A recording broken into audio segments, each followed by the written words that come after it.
Dengan jurus mabuknya, Amin Rais mau melaporkan Jokowi hari ini. Sebenarnya jika apa yang disampaikan oleh Amin Rais pada Selasa lalu benar seperti yang dilansir oleh Kompas.com, maka sesungguhnya hal ini bisa menjadi pedang bermata dua. Artinya ketika mereka mencoba melukai lawannya dengan satu sisi pedang yang ada, maka sisi pedang yang ada di depannya bisa melukai dirinya sendiri. Di mana Amin Rais menyebut bahwa jika kepala negara mendiamkan kasus korupsi yang ada, maka dia berarti setuju atas peristiwa itu. Dan untuk hal itu, layak bagi seorang kepala negara untuk segera dibawa ke pengadilan. Hal itu disampaikan oleh Amin Rais dalam diskusi Refleksi Malari Ganti Nahkoda Negeri di Seknas Prabowo Subianto Sandiaga Uno, Menteng, Jakarta Pusat. Yang kemudian oleh Hasto Kristianto, Sekretaris TKN Jokowi Ma'ruf, langsung merespon pernyataan dari sang mantan Ketua MPR itu di Posko Cemara, Menteng, Jakarta Pusat dengan mengatakan beliau sedang mengeluarkan jurus mabuk, di mana belum sudah mau melancarkan siapa yang bisa berhadapan dengan kekuatan rakyat. Bahkan, menurut Hasto Kristianto, banyak aspirasi dari masyarakat Yogyakarta bahwa yang disampaikan Amin Rais itu jauh dari nilai-nilai kebudayaan Yogyakarta. Bahkan langkah dari pernyataan Amin Rais jauh dari kenyataannya dan juga diikuti oleh aksi kubu Prabowo Subianto Sandiaga Uno yang dianggap telah menjiplak lagu dari Jogja berjudul Jogja Istimewa. Oleh sang pencipta lagu langsung melaporkan tentang penjiplakan lagu tersebut ke pihak yang berwenang karena ketidaksetujuannya lagunya dipakai seenaknya saja tanpa izin kepada sang pencipta lagu. Mungkin Bapak Amin Rais belum melihat bagaimana pencapaian indeks persepsi korupsi Indonesia yang bahkan pertumbuhannya tertinggi di dunia, yakni sebanyak 17 poin, seperti yang dilansir oleh Kompas.com. Pertumbuhan indeks ini bahkan mengalahkan pertumbuhan Vietnam yang hanya mencapai 10 poin, Argentina 9 poin, dan Nigeria 8 poin.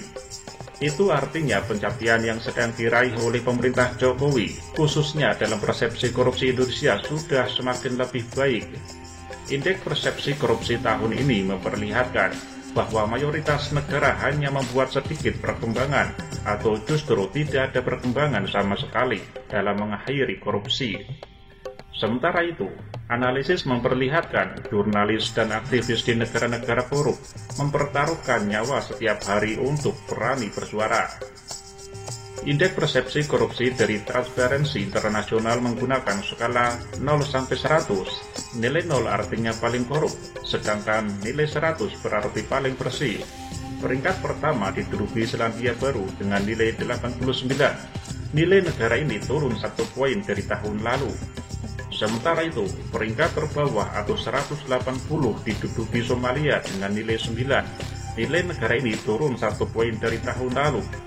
Lalu Indonesia di tahun 2018 ada di peringkat ke-96 dengan nilai 37. Selain Indonesia, ada Brasil, Kolombia, Panama, Peru, Thailand, dan Zambia di peringkat dan nilai yang sama.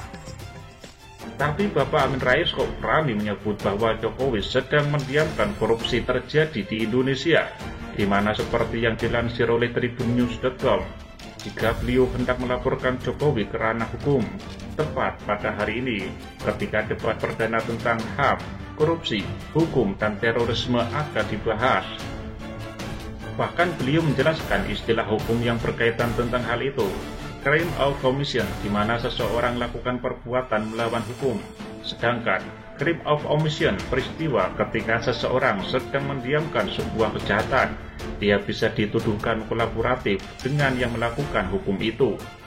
Apakah beliau akan segera melaporkan Jokowi hari ini, tepat di saat kita akan menyaksikan hari ini debat perdana Capres dan Cawapres akan dimulai nanti malam? Atau hanya sekedar gertak sambal alias omong kosong belaka, supaya materi debat hari ini bisa dimenangkan oleh kubunya Prabowo Sandi?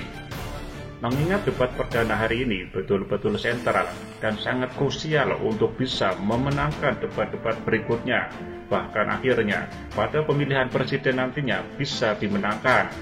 Apalagi ada acara-acara pelaporan Amin Rais ke pihak Bareskrim, memungkinkan kubu Prabowo Sandi punya bekal dan alat khusus untuk bisa menekan Jokowi. Padahal meskipun demikian, Jokowi sama sekali tidak akan getar, bahkan akan sangat welcome jika sekalipun Amin Rais hendak melaporkannya dengan kekuatan jurus makhluknya tersebut.